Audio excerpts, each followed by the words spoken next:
Hello fellow humans and welcome to the Madhouse. Well, that sounds incredibly annoying. I'm not going to do that again. I'm Josh and today is another Top 5 Wednesday video. Again, all filmed on the same day for the past 4 weeks. Today's topic is the most frustrating characters in books. Now, this one was easy, in fact. Trying to narrow it down to 5, on the other hand, was a bugger, because there are so many that grind my gears. Perhaps I get a little bit too annoyed at people. I'm not sure. Here they are. Number 5 is any of the Bennets from Pride and Prejudice, but especially Mrs. Bennet.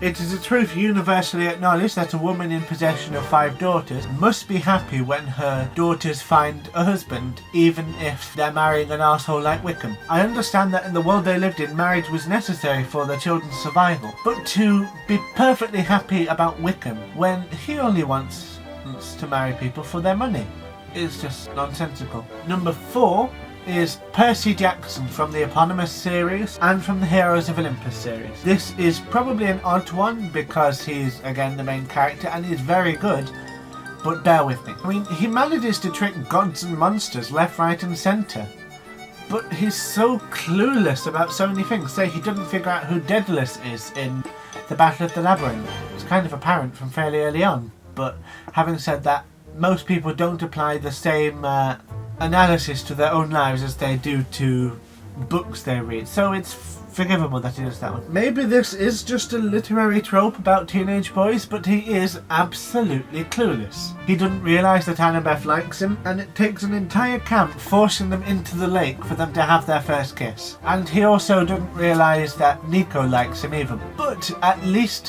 when he does find out, he is surprised but flattered, because that could go far, far worse. Number 3 is Gollum / Smeagol in The Lord of the Rings. Yes, this is a rather old copy, it's quite battered. I picked it up in a charity shop for about 99p though, so I'm happy. Gollum is a twisted little creature, always talking about his precious. That was terrible. And he has absolutely no compassion for any other living creature. It's all about the ring. This much is apparent from the offset. Smeagol, on the other hand, is kind of nice and friendly and not so murderous, and actually he wants to be trusted. And now this is fine in 2 separate individuals because you know where you stand, but in the same person it is confusing, chaotic and treacherous. There are times when I just want to pick them up, well I should say him, and shake some sense into that freakish skull of his. He made so much progress towards redemption, but the hold of the ring was so strong and he throws it away. It was infuriating. Number 2 is Varys in Song of Ice and Fire. Now this one is unusual in that most people find him interesting, and it's not infuriating because he's stupid or he makes mistakes, no, rather because he's so damn clever and twisted. I never know what he's going to do next. After the events of the most recent book, I'm not going to spoil it because this plot is very dependent on not having spoilers, let's leave it at that. I don't know where he's going next.